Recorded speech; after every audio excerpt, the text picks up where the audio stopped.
22. Akong inyong atag balita, Aksyon John Diaz. Ang detalye sa nagapanguna ng mga balita lokal sa pagkatapos gidamang sini.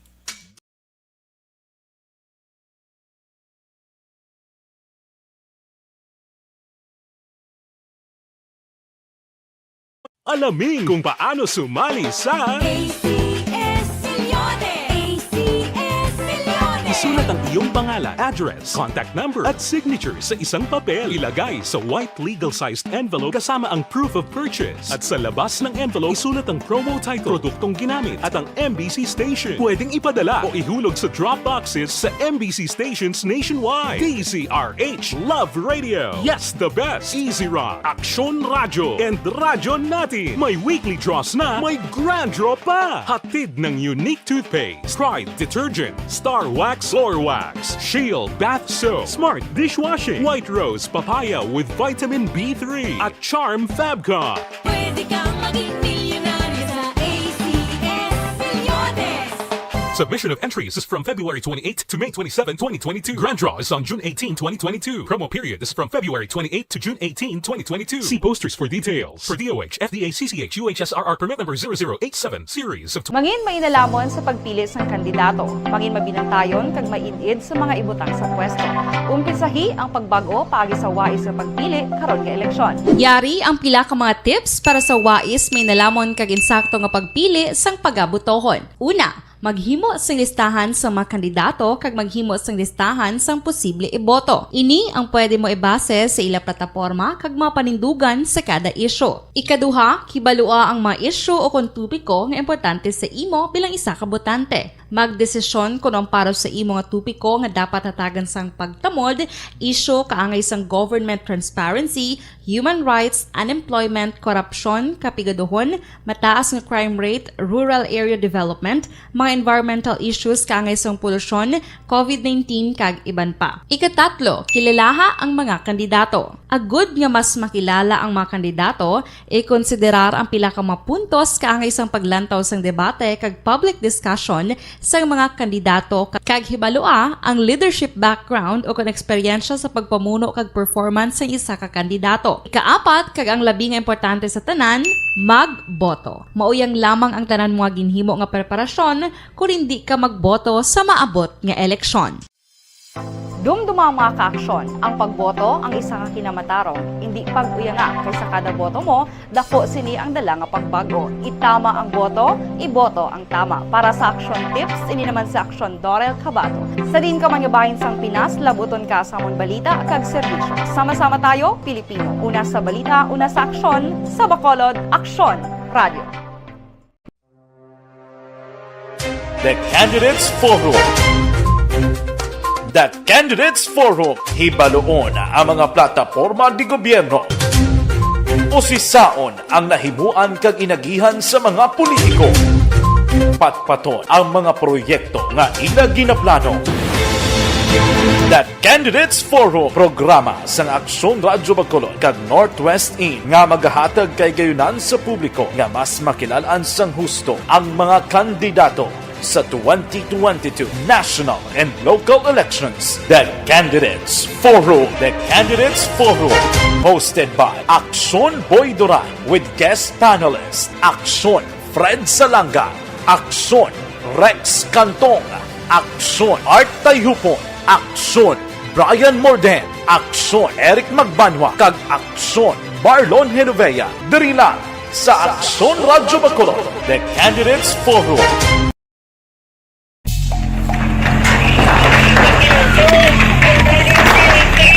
Besyar na tayo! Besyara!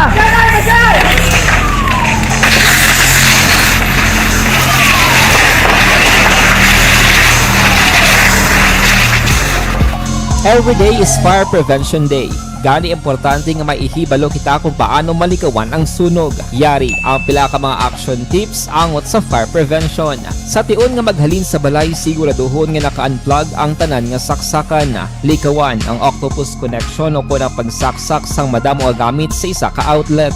Dapat wala man sang overloading sa mga saksakan kag lantawon kung masarangan ang mga appliances nga nakasaksaka. Likawan ang mga substandard nga kagamitan. Hindi pag i-charge ang gadget overnight kaang ang isang cellphone. Taguon ang mga posporo, lighter, kag iban pa nga flammable materials sa mga kabataan kag siguraduhon man nga malayo ini sa kalan. Siguraduhon man nga wala nagalik ang inyong LPG. Sa isa ka business establishment, dapat mayara sang fire extinguisher kag dapat nakahibalo ang tanan sa pag-usar sini. Hibaloon man ang expiration date sang fire extinguisher kag i-refill kung expired na. Magpreparar sang fire exit plan lagi pa diri ang emergency exit o kung ang lugar nga wala sang harang nga pwede guaan sa tiun sang sunog. Dapat nakasave sa inyong mga cellphone ang mga emergency numbers nga pwede tawagan sa tiun sang emerhensya. Kung nagakalayo ang imong lawas, himuon ang stop, drop, kag roll. Para malikawan ang sunog, nagakinahanglan ini sang partisipasyon sang publiko. Kung nakahanda kita sa mga kalamidad, dapat preparado man kita sa sunog. Ini sa Aksyon Daily Salazar para sa Aksyon Tips nga nagapahanumdom nga maghalong sa tanan nga tion. Bangod sa pamahog sing COVID-19 pandemic, madamo sing kompanya kag local government unit ang nagpatuman sang work from home sa ilang mga empleyado. Naga-work from home kung naka-close contact sa nagpositibo sa virus o kung mismo nagpositibo sa COVID-19. Madamo sang benepisyo ang mahatag sang work from home, pero hindi naton malikawan nga ma-bored kag ma-stress bangod sa sini nga setup sa masobra na isa ka tuig nga pagpakiaway sa COVID-19. Base sa pagtuon sa United Nations International Labour Organizations, nagatugas sing stress ang tuman niya pag-usar sa gadgets kangay sa cellphone kag computer. Gani, iyaring tila ng mga poslanong nga action tips sa mga nag-work from home. Una, mag-set up sa workspace sa mga balay sa tuyo nga makafocus sa imong trabaho. Ang workspace ay hindi kinahanglan nga dako nga kwarto, ang importante, komportable ka sa imong trabaho. Matapos ang pila ka oras nga nagapungko ka mag-computer, dapat may tion nga mag-stretching agud malikawan nga ma-strain ang imong likod o konliog. Time management. Maghimo sa imong time schedule kag mga talapuson nga trabaho para mangin organisado. Magkaon sa husto nga tion, labi na ang pamahaw kag pilion mga pagkaon nga maka-boost sa imong memory, concentration kag alertness kaangay sa pumpkin seeds kag dark chocolate. Kung mayara sa mga online meetings, advance sa ipahibalo sa imong mga upod sa balay, agud malikawan ang mga disturbo. Ang pigaw nga internet connection ang makatugas sa stress, gani ipreparar ang backup kaangay sa ibang nga network nga may maayong signal para sa mobile data.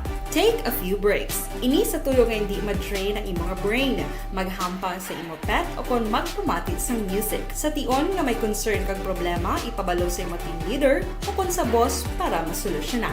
Sa work from home nga setup, ikaw ang may uyat sa imong nga oras. Makasave ka sa plete, makasave ka sa pagkaon, makasave ka sa kwata, kag makaupo no pa ang imong pamilya. Ang work from home ay may madamo nga hangkat, pero mas madamo sa gihapon ang mahatag nga benepisyo. Ini si Aksyon Dorel Cabato para sa Aksyon Tips, una sa balita, una sa aksyon, sa Bacolod, Aksyon Radio.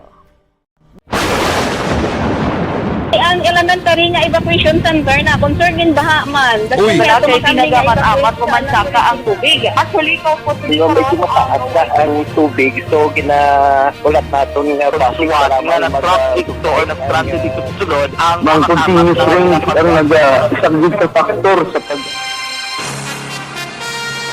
Aksyon Radio Philippine Standard Time, lasais 16 sa ditali sa nagapanguna ng mga balita lokal. Kumpiyansa si Vice Mayor Elcid Familiaran ang chairman sang Local Interagency Task Force sa Bacolod nga magapadayon o kumapadayon sang syudad ang Alert Level 1 status sa palaabuton nga bulan sang Mayo kon COVID-19 ang paghahambalan. Sunod kay Familiaran, isa sa mga balasihan diri amo ang manubo nga daily rate case sang syudad sini nga semana. Nagapati man si Familiaran nga kung magapadayon lamang ang kooperasyon sang publiko angot sa nagapadayon nga vaccination drive ilabi na sa second booster shots, sigurado nga mas magataas pagit ang population protection rate sang syudad. Liwat man ini nga nagaapila sa mga Bacolodnon nga kon mahimo indi gid magatag sang kumpiyansa kag padayon na pagsunod sa ginapatuman nga safety kag health protocols sang gobyerno. Sa nibeluan nga base sa ginpapanaw nga desisyon sang NIATF, ang syudad sang Bacolod ang napaidalom sa Alert Level 1 status tubtob sa palabuton nga Abril 30. Padayon pa nga ginadihon sa technical team upod sa City Disaster Risk Reduction and Management Office ang implementing rules and regulation angot sa natalanang implementasyon sang emergency sa syudad sang Bacolod.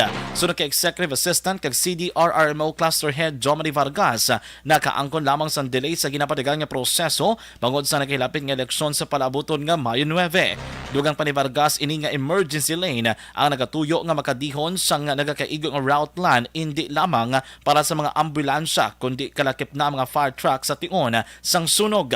Sunod pa kay Vargas kakabahin sa pagdihon sini nga plano kag programa sa naglain-lain nga mga LGU sa probinsya sang Negros Occidental. Nagapati manini nga sa tion masugta na ang implementasyon, malikawan na ang pagluntad sa mga aksidente sa dalanon nga nagaimbolbar sang ambulansya sa palaabuton.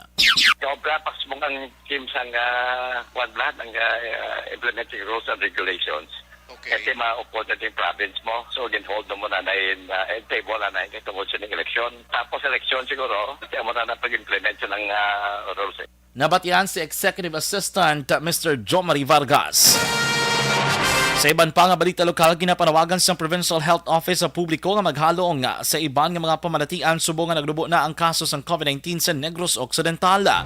Ginpayag ni Negros Occidental Health Officer Dr. Ernil Tumimbang nga isa sa dapat talungan samtang nagapasulod ang tig-ululan amo ang dengue, hemorrhagic fever, acute viral respiratory illness nga measles kag leptospirosis. Ginklaro ni Tumimbang nga wala sa pasang report nga nabato ng iya taratapan may kaangtanan sa pagsakas ang kaso sang dengue sa Banwa kag syudad. Apang siya ang nabalaka sa posibleng nga pagsakas ang dengue cases subong ang tuig 2022 bangod ini among ikatato nga tuig sang ideklarar ang outbreak sa Negros Occidental sa tuig 2019. Sa obserbasyon ni Tumimbang, masaming nga nagasaka ang kaso sang dengue kada tuig. Sa report ng City Health Office, nagsakas ang 13.2% ang kasos ng dengue sa syudad sa Bacolod umpi sa Enero tubtob Abril 2022 ikumpara sa amuman nga period nagligad nga tuig. Nag-issue man si Mayor Evelio Diaz sa Executive Order No. 17 nga nagatukod sa City Anti-Dengue Committee kag Barangay Anti-Dengue Task Force. Ang dengue, subong tuwal pa man po kamog sa nakon nga coordinator ni Joke na nato. But if we have increases, kag ako nadukan because of the rainy season, dason subong ka-third year mo nasaka. Amo na siyang trend. Say it's a trend, kay every 3 years nasaka. But basi kung under-reporting ka bala. Nabatian si Dr. Ernil Tumimbang sa Provincial Health Office. Nag-abot na sa syudad sa Bacolod ang opisyal nga balota nga usaron para sa Mayo 9, 2022 nga eleksyon sa Negros Occidental. Sunod kay Commission on Election Provincial Supervisor Attorney Roberto Salazar, ang mga balota nag-abot last 9 sang gabi kag gindala sa isa ka lugar kay ginabantayan na sa mga kapulisan. Dugang pa ni Salazar anuman nga adlaw subong nga semana iga-deliver ang mga balota sa Municipal kag City Treasurer's Office sa Banwa kag syudad nga among custodial sa mga accountable election forms. Nagligad nga Abril 20 ginupisahan sang Comelec Central Office ang pag-deliver sang official ballots alin sa ila warehouse sa syudad sang Pasig. Nagligad nga Abril 2 ang nakompleto sang Comelec ang pagprenta sa 67.4 milyones ka mga balota sa National Printing Office sa syudad sang Quezon. 1.7 milyones diri ka mga balota ang ginpadala na sa iban nga pungsod para sa month-long overseas voting nga ginumpisahan sang Abril 10.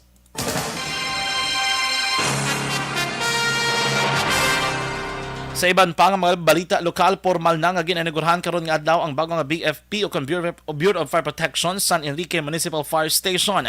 Sunod kay BFP Negros Occidental Provincial Fire Marshal Director Superintendent Kim Silicio. Ang inaugurasyon ginpangunaan ni BFP 6 Regional Director Fire Chief Superintendent Jerry Candido upod sa mga opisyal sa Banwa sang San Enrique. Dugang pa ni Silicio ang bagong edipisyo isa ka tipikal nga municipal fire station. Duha ka panalgan ang gindisenyo sang bureau kag ini nagabalor sang 7.3 milyones ka pesos. Dugang pa ni Silicio ang bagong fire station sa Banwa sa San Enrique kabahin sang ila BFP Modernization Program.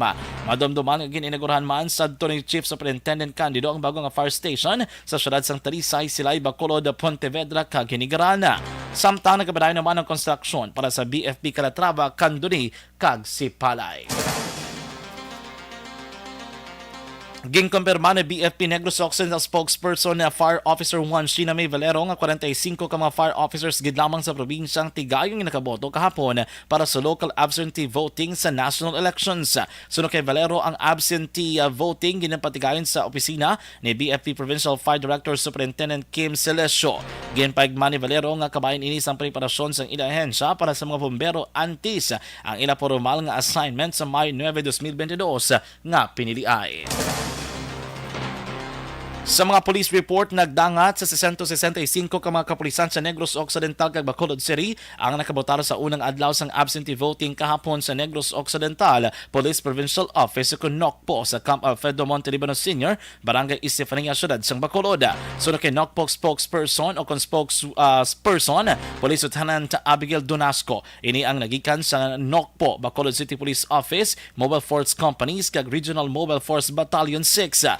Ang Nokpo RMFB kag MFC may botante nga 1,752 kag isa naman sa BCPO sa diin naglabot sa 1,753 ang kabilugan. Sila ang mga kapulisan ang hindi makabotar sa adlaw sang eleksyon bangod sang masako kag ang iban sa ila hindi residente sa lugar nga dira sila ang nagaduty. Ang absentee voting magalawig tubto Biyernes, Abril 29, 2022. Armas, granada kag mga bala nang nakuha sa mga otoridad sa raid sa pulian sang mangunguma sa sitio Bongyod, Barangay Kamangkamang, Manuel sang Isabela, probinsya sang Negros Occidental. Ang sospetsado ginkilala kay Jerome Paurilio, 35 anyos, soltero, kag nagapuyo sa amuman nga lugar. Ang nakuha sa poder ni Paurilio ang isa ka kalibre 45 kag magazine nga may unod sang 7 ka bala nga wala makalupok, 2 ka rifle grenade, 1 hand grenade, kag 1 ka basiyo sang kalibre 45 nga armas lutang. Sunod kay Police Lieutenant Dante Balinario, Deputy Chief of Police sang Isabela PNP, ang sospetsado ginreklamo sa pumuluyo nga nagapanaytaya sang iya armas lutang kun ini ang huboga. Dugang pa ni Balinario si Paurilio madamo sang record sa barangay sa kaangay nga hitabo kag ginausisa man kun iniimbolbado sa mga carnapping. Karon preso ang sospetsado kag latanan pa sa kaan sa nagkakaigo nga kaso. Arestado ang Food Panda driver, iamay kag tiyo matapos ginpatigan kay inas ang kaagawon ng bypass operation sa Puro Katilingban, Barangay Barago, Syudad sang Bacolod. Ang mga sospetsado ginkilala Sanday Romero, 25 anyos. Amay ni Romero nga si Sunny Boy Ginouhan, 47 anyos, kag tiyo sini nga si Rudy Talabon, 56 ang edad, ngayon sa pumuluyo sa Puro Katilingban, Barangay Banago, Syudad sang Bacolod. Na-recover sa ilang posisyon kag kontrol ang 500 gramos ang suspected shabu nga may market value nga 3.4 million pesos.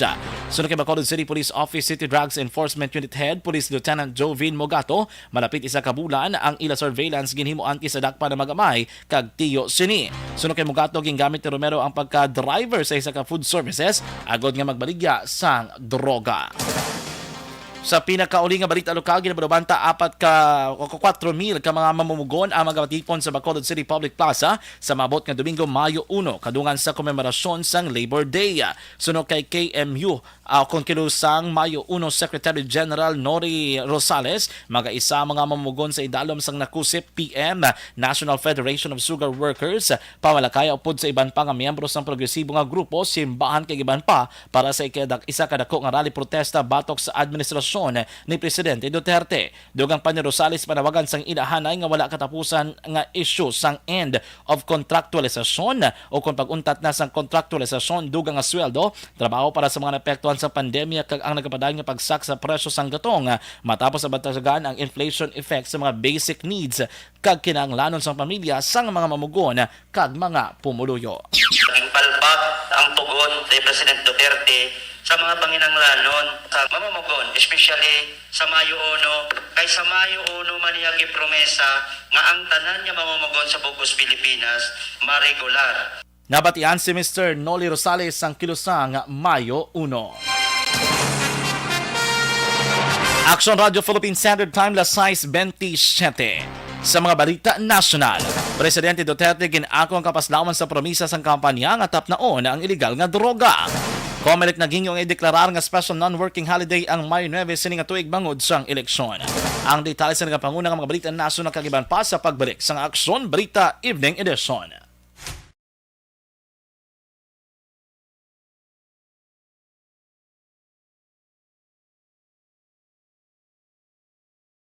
Alamin kung paano sumali sa ACS Milyones! ACS Milyones! isulat ang iyong pangalan, address, contact number at signature sa isang papel. Ilagay sa white legal-sized envelope kasama ang proof of purchase. At sa labas ng envelope, isulat ang promo title, produktong ginamit at ang MBC station. Pwedeng ipadala o ihulog sa drop boxes sa MBC stations nationwide. DZRH Love Radio. Yes, the best. Easy Rock, Aksyon Radio, and Radyo Natin. May weekly draws na, may grand draw pa. Hatid ng unique toothpaste, Pride Detergent, Star Wax Floor Wax, Shield Bath Soap, Smart Dishwashing, White Rose Papaya with Vitamin B3, at Charm Fabcon. Pwede kang maging milyonaryo sa ACS Milyones!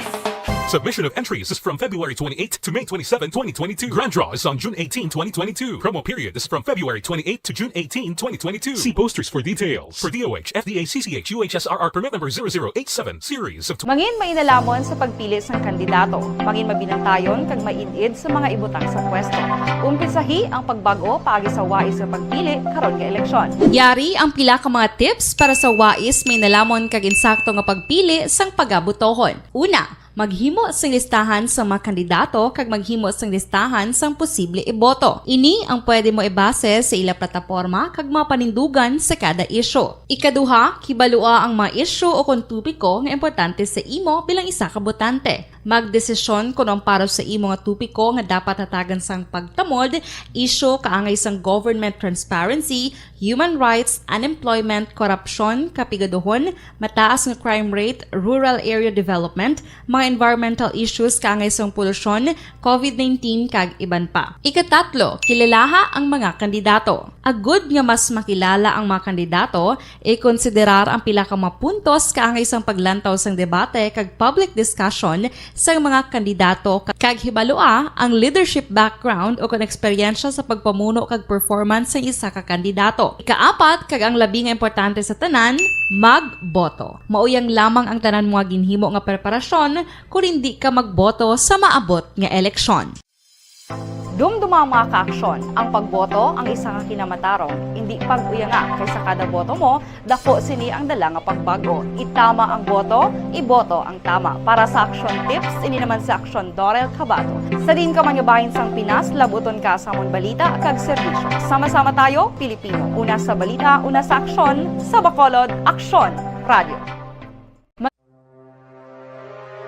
The Candidates Forum.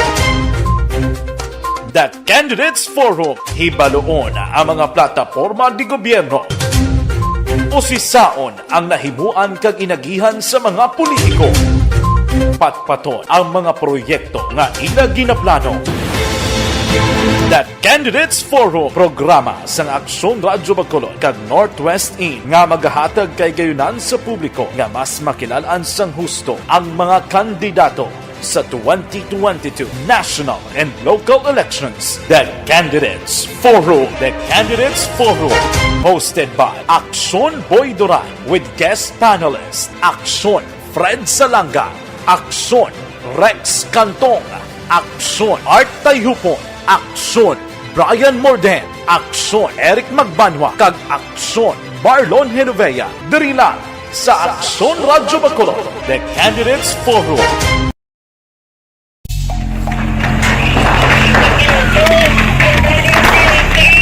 Pressure na tayo, pressure!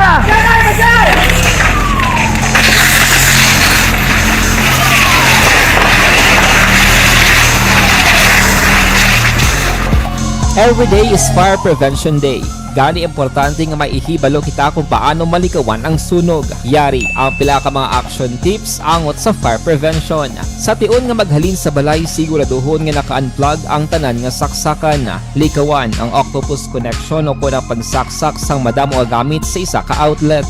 Dapat wala man sang overloading sa mga saksakan kag lantawon kung masarangan ang mga appliances nga nakasaksaka. Likawan ang mga substandard nga kagamitan. Hindi pag i-charge ang gadget overnight kaangay isang cellphone. Taguon ang mga posporo, lighter, kagiban pa nga flammable materials sa mga kabataan ag siguraduhon man nga malayo ini sa kalan. Siguraduhon man nga wala nagalik ang inyong LPG. Sa isa ka business establishment, dapat mayara sang fire extinguisher kag dapat nakahibalo ang tanan sa pag-usar sini. Hibaloon man ang expiration date sang fire extinguisher kag i-refill kung expired na. Magpreparar sang fire exit plan lagi padiri ang emergency exit o kung ang lugar nga wala sang harang nga pwede guaan sa tiun sang sunog. Dapat nakasave sa inyong mga cellphone ang mga emergency numbers nga pwede tawagan sa tiun sang emerhensya. Kung nagakalayo ang imong alawas, himuon ang stop, drop, kag roll para malikawan ang sunog nagakinahanglan ini sang partisipasyon sang publiko. Kung nakahanda kita sa mga kalamidad,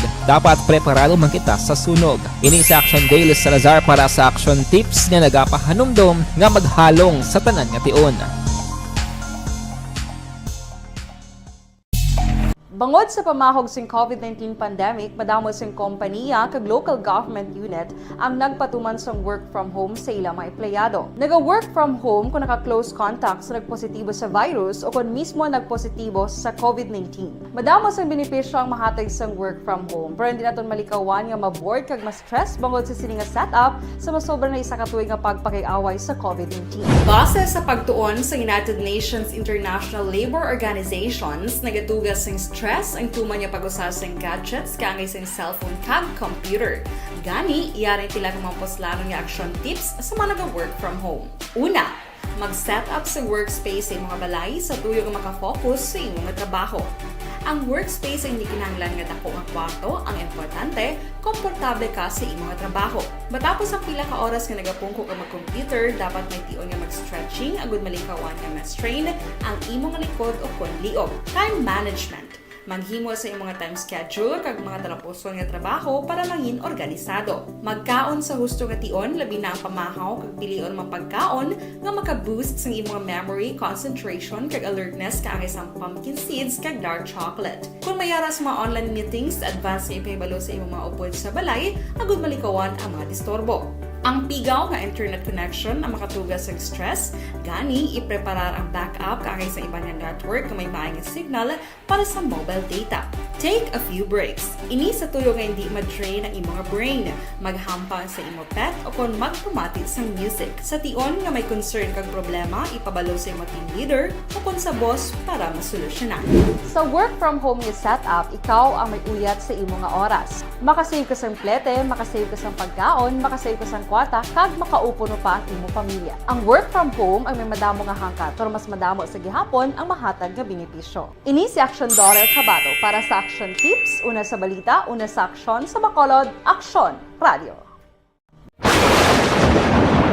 Ang elementary nga evacuation center na concern din baha man. Uy, kaya kaya ginagamat-amat kumansaka ang tubig. Actually, ikaw po medyo mataas na ang tubig. So, ginaulat natin nga pasiwag nga ng traffic to or nag-transit dito sa sulod. Ang continuous rain ang nag-isang sa factor sa pagsaka at sining tubig sa subong. Ang Pilipinas sa mayroon sa early warning system para mahibaluan ang lakas sa panahon. Gani, wala sa rason nga hindi kita makapreparar karon ni rainy season. Yari ang pila ka mga action tips nga dapat mo may baluan. Kung nagapuyo sa lugar nga masabi ginabaha, mag-monitor sa balita para sa anunsyo sang pag-asa sa lakat sang panahon. Isa sa pinakapos nga pamaagi para malikawan nga magsulod ang baha sa balay, among paggamit sang sandbag. Ang sandbag ang isa ka sako nga may unod nga balas nga pwede ibutang sa pertahan o kung ginaagyan sang tubig para temporaryo nga makontrol ang pagsulod sang tubig sa inyong nga balay. Antes naman ng rainy season, dapat nakapreparar ka na sa pagkaon, flashlight, pito, kandila.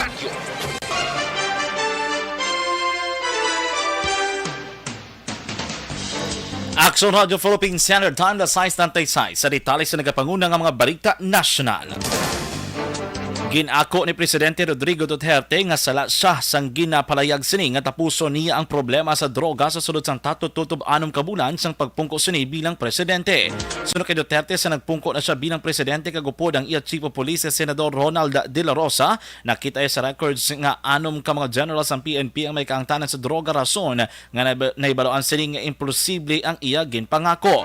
Madomduman nagpatigayon sa investigasyon ng International Criminal Court angot sa war on drugs sang administrasyon ni Presidente Duterte diri sa pungsod Pilipinas.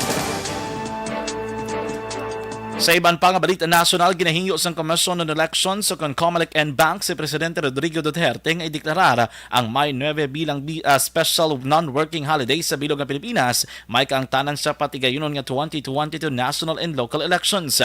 Sa isa ka resolusyon nga pirmado sang anom ka mga commissioners kag ni Comelec Chairman Saidamin Pangarungan, ginpahayag nga tinutoy sini nga mapahapos sa mga botante nga makapakigbahin sa maabot nga piniliay.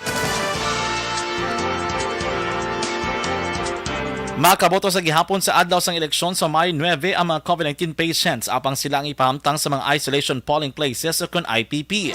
Sunod kay Commission on Elections Commissioner George Garcia, mahimo makaboto ang mga COVID-19 positive patients kung panagutan nga makagwa sa mga lugar kung saan sila naka-isolate. Dugang pa ang balota ang paggagamiton sa ang pagdalon man sa mga isolation polling places kung sa diin hamtang ining mga COVID-19 positive patients.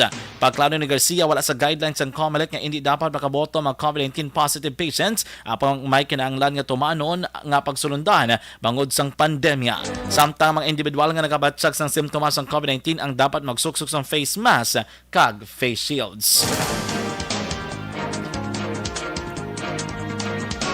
Ginpalabot naman ni Manila Mayor Isko Moreno ang iya plano para sa gobyerno nasyonal nga mag-invest sa local kag nga entertainment industry agod mas maging competitive sa global stage kaangay sa mga Koreans nga bantog sa ila Korean telenovelas kag K-pop. Ginpag ni Moreno nga magapainsa sang pondo sa entertainment industry kalakip ng television and movies kag iban pa nga buligan nga makahimo sang dekalidad nga mga pelikula para sa kalingawan sang publiko. Sa nakaligad nga 30 ka tuig nangin sikat ang K-pop, ilabi na ang mga artista nga BTS kag Blackpink kag padayon pa nga nagasanyog ang mga programa sang Korea.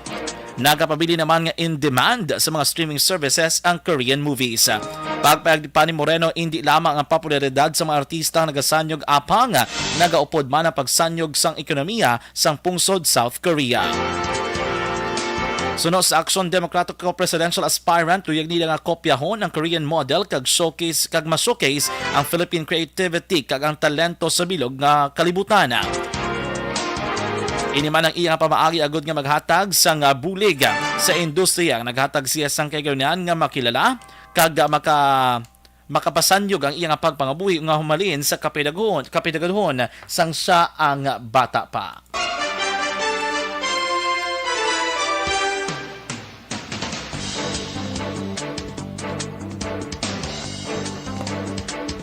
Sa iban pa nga balita nasyonal, ginpayag sa Department of Health nga mas mapadasig mas madasig nga maglaptak ang maglaton ng Omicron BA.212 sub-variant sang COVID-19. Apang wala pa sa ebidensya nga nagapakita nga ini makatugas ang mas madamo nga balatian. Dugang pa sa DOH ang bago nga na-detect nga sub-variant ang nagapakita lamang nga ang virus sa gihapon nagalaptak kag mahimo nga magsaka ang kaso sa tion nga magkumpiyansa ang publiko. Ginatutukan sa karon sa DOH ang pasyente kung sa diin una na-detect ang Omicron BA.212 sub-variant. Sa pinakauli nga balita nasyonal, may 44 ka mga close contacts ang persona nga una na-detect nga may Omicron BA.212 sub-variant. Ang babae nga pasyente ang gikan sa Finland nga may siyam ka mga close contacts sa syudad sang Quezon kag 5 sa Benguet. Sunod pa kay Department of Health Undersecretary Maria Rosario Vergere, may 30 pa ka mga near contacts ang pasyente sa ginsakyan sining nga eroplano. Sa mga near contacts ng pasyente, may yara nga nagpositibo kag may yara man nga nagnegatibo. Dugang pa ni Vergere, ugot na nga ginabantayan sa mga otoridad ang mga close contacts ni. Ang BA.212 sub-variant sang Omicron ang kalabanan nga kaso sa Estados Unidos nga nagresulta sang surge. Apang nagapati ang DOH nga hindi ini variant of interest o variant of concern sa pungsod Pilipinas. Una sa balita, una sa aksyon, Aksyon Radio! Aksyon Radio Philippine Standard Time, las 6:41. Kag inyo nabatian na nagapanguna nga mga balita lokal kag national diri sa Aksyon Balita Evening Edition karon nga adlaw Huwebes, Abril 28, tuig 2022. Standby na sa mga masunod nga programa sa Aksyon Radio Bacolod, Aksyon Firing Line upod kay Aksyon Brian Morden. Sa liwat akong inyong atag balita, Aksyon John Diaz. Una sa balita, una sa aksyon, sa Bacolod Aksyon Radyo.